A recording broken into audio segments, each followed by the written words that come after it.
Agus, Bapak pensiun tahun berapa Pak? Saya pensiun tahun 2010, tanggal 21 Maret. 21 Maret. Posisi terakhir apa? Di perusahaan apa itu Pak? Posisi terakhir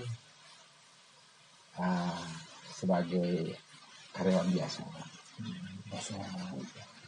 Oke. Terus gini Pak, Bapak di dalam setelah pensiun, apakah sudah lanjutan rencana Bapak kok bisa memproduksi kopi itu gimana Pak? Perencanaan awalnya Pak? Memang jauh sebelum pensiun, saya dengan ada teman dari PU, tapi itu teman itu adalah teman sekolah waktu dulu Pak.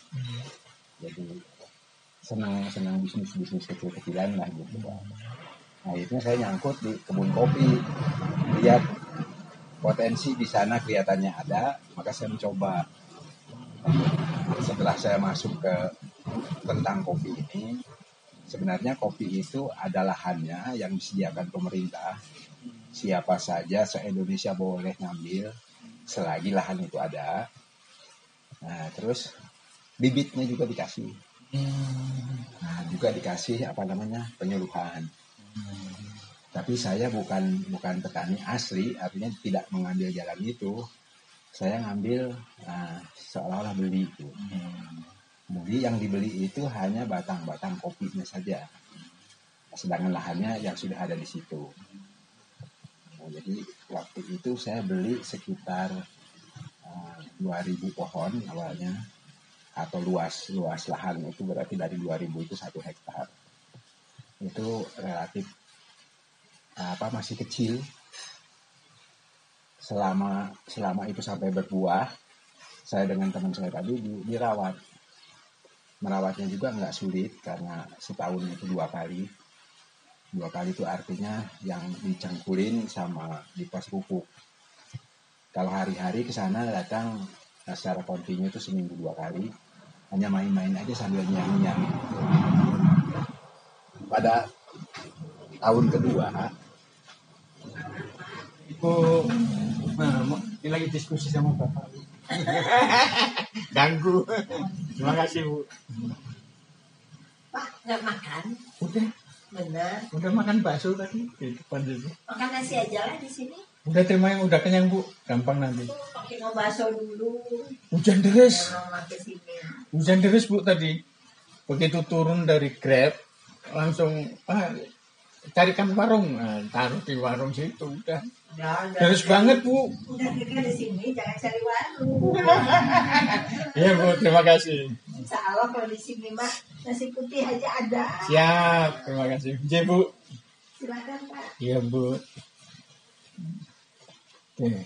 Gitu Pak, jadi saya membeli 2.000 atau 1 hektar, tapi kira-kira 1 tahun ke 1,5 tahun dari itu sudah ada yang berbunga dan berbuah. Memang baru sedikit, mungkin 1 pohonnya sekitar setengah on lah satunya itu.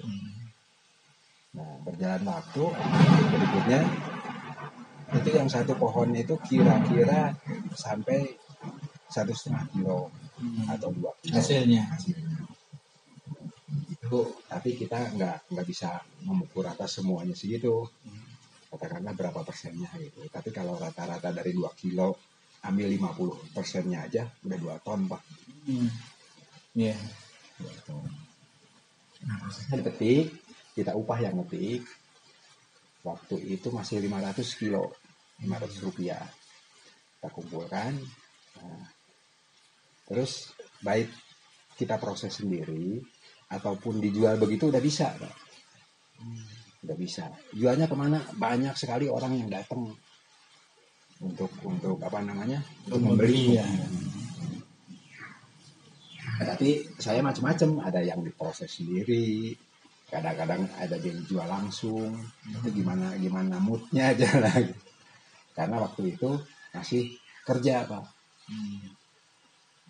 Nah setelah pensiun, kebetulan pohon kopinya juga udah besar. Jadi rata-rata kan 2 kilo lah satu itu. Satu pohon. Sama proses yang gagalnya tadi 50%, sekarang mungkin 25% aja. Nah itu jadi udah dapatlah 3 ton dari 1 hektar. Sebelum itu juga perkembangannya melihat potensi, saya memperbanyak, jadi yang 1 hektar jadi 2 hektar. Itu yang dikelola saya sampai dengan sekarang. Nah, kalau waktu proses sendiri kita ambil itu berapa, terus kita baik kupas sendiri bisa, orang-orang petani aslinya sih yang kupas sendiri. Tapi kalau saya upahkan. Jadi dikupas dari kopi menjadi istilahnya tuh Kopi. gabah. Istilahnya gabah. Gabah dijemur. Udah dijemur, udah kering, baru kita digiling jadi beras istilahnya. Beras itu yang dimaksud biji kopi. Dari biji kopi itu baru bisa diproses untuk bikin kopi, baik melalui open ataupun di gongseng. Kalau dulu masih di gongseng, terus dikasih bumbu juga. Di dalamnya ada faktor jahe untuk melepas asamnya. Atau kalau untuk kekentalan lebih enaknya tuh dikasih ketan, beras ketan. Memang sedikit. Bumbu itu ibarat kita goreng nasi lah, bumbunya kan sedikit. Nah, itu setelah digongseng. Itu masih posisi gongseng tradisional ya? Tradisional pada waktu itu. Tapi beberapa tahun terakhir ini pemerintah juga memberi ini kepada kelompok tani. Itu dari alat open sampai dengan jadi kemasan saset gitu.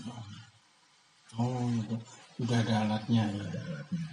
Nah, kita membayar, tapi membayar itu tidak mahal karena prosesnya tuh untuk perawatan alat.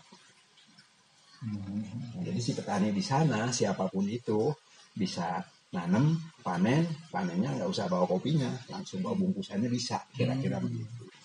Ya, yang kemarin itu. Nah, tapi kalau mau nanti suatu waktu Bapak melihat ke sana langsung, ayo Pak.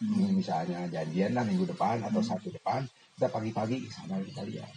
Karena memang untuk data dukung kan memang perlu foto-fotonya tadi sambil sana juga si proses ya sampai jadi tadi kayaknya nggak perlu proses pemasaran. Karena yang belinya udah mangap gitu ya. Nah, pembelinya itu dari kafe-kafe, kadang-kadang dia itu punya resep tersendiri, mau dibikinin begini. Petugas-petugas di sana juga mahir, karena petugas di sana juga dari pertanian itu, dari kehutanan itu, seolah-olah mendidik mereka supaya jadi mahir. Terus kebetulan di Jawa Barat ini, atau di kebun kopi yang kami ada, itu sampai gubernurnya aja naruh perhatian, Pak. sampai Ya, jadi misalnya, betul. Demikianlah wawancara saya dengan Pak Agus Ahmad Purnabakti yang sukses sebagai petani kopi. Jangan lupa like, share, dan subscribe. Terima kasih.